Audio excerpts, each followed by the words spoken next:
কৃষ্ণকে জলতুলসী দেয় এই জন, তার ঋণ শোধিতে কৃষ্ণ করেন চিন্তন। আমাকে যে একটি তুলসী পত্র এক গণ্ডূর জল দিয়ে বলে গোবিন্দ তোমার, গোবিন্দ বলছেন তার ঋণ শোধ করবার মতো কোনো সম্পদ আমার ঘরে নাই, আমার ঘরে নাই। আমি কি দেব ভক্তকে? শাস্তি সারূপ্য শালক্য নিয়ে বলে ভক্ত তুমি কি চাই বলো? বৈকুণ্ঠ? আমার মতো রূপ চাই, আমার মতো শক্তি চাই, আমার বৈকুণ্ঠ চাই, বলো। ভক্ত বলে আমি তোমার সেবা ভিন্ন আর কিছু চাই না। বলে আমার সেবা চাইছো মানে তো আরো ঋণী করছো আমায়, তুমি তো কিছু চাইছো না। যে ভগবানকে একটা তুলসী দিলে তিনি আত্মবিক্রয় করে ঋণ শোধ করবার চেষ্টা করেন, নিজেকে বিক্রি করে দিয়ে, সেই ভগবানকে ভজনা করাটাই হলো বুদ্ধিমানের পরিচয়। আমাদের বুদ্ধি শুদ্ধ নয়। ভগবানের একটি নাম আমি বলেছিলাম গতদিন, দীনবন্ধু। দরিষ্যি দন্তান্ন দিন মানে যে দিবসটা চলে গেল, দয় দীর্ঘি দন্তান্ন দিন মানে যেদিন এই গৃহ স্ত্রী পুত্র জগতের পরিচয় সবকিছু মুছে যাবে। বলহরি শব্দ দিয়ে অন্ত্যেষ্টিক্রিয়ায় শবযাত্রায় শ্মশান ভূমিতে নেবে, চিতাতে দাহকৃত করবার পরে একটা মাটির কলসি ভেঙে দিয়ে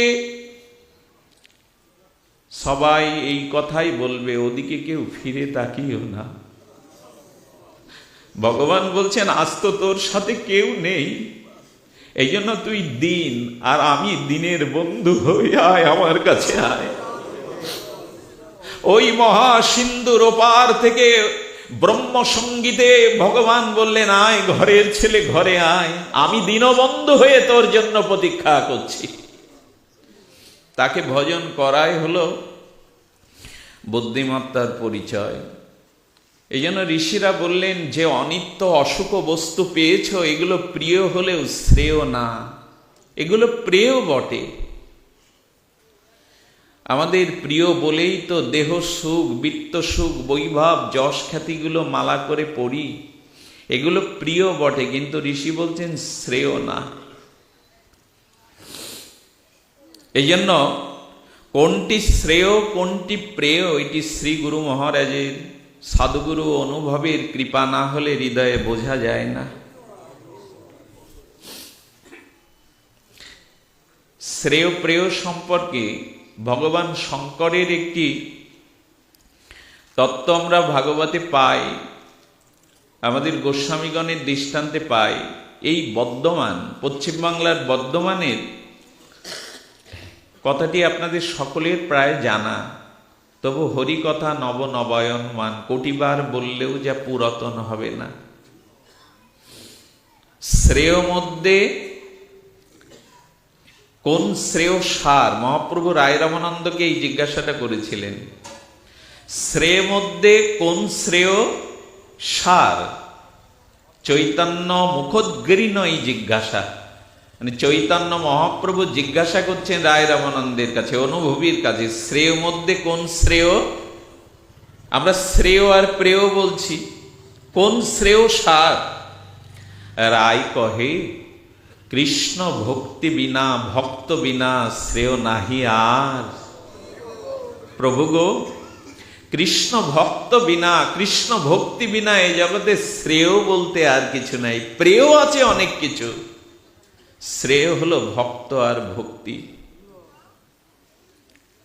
চৈতন্য চরিতামৃতের একটা শব্দ আমাকে খুব ভাবায়, এমন শব্দ পৃথিবীতে প্রকাশ হয়নি।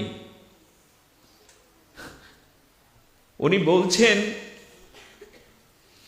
কবিরাজ কৃষ্ণ গোস্বামী তিনি একটা লাইন দিয়ে দিয়েছেন, আমি প্রথমে মানতে পারিনি শব্দটা, চরণটা মানতে পারিনি।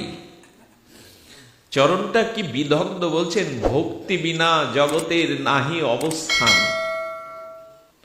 তার মানে এই কথার সার্বিক তত্ত্ব হলো, যদি ভক্ত আর ভক্তি না থাকতো তাহলে জগৎ ধ্বংস করে ফেলতো ভগবান।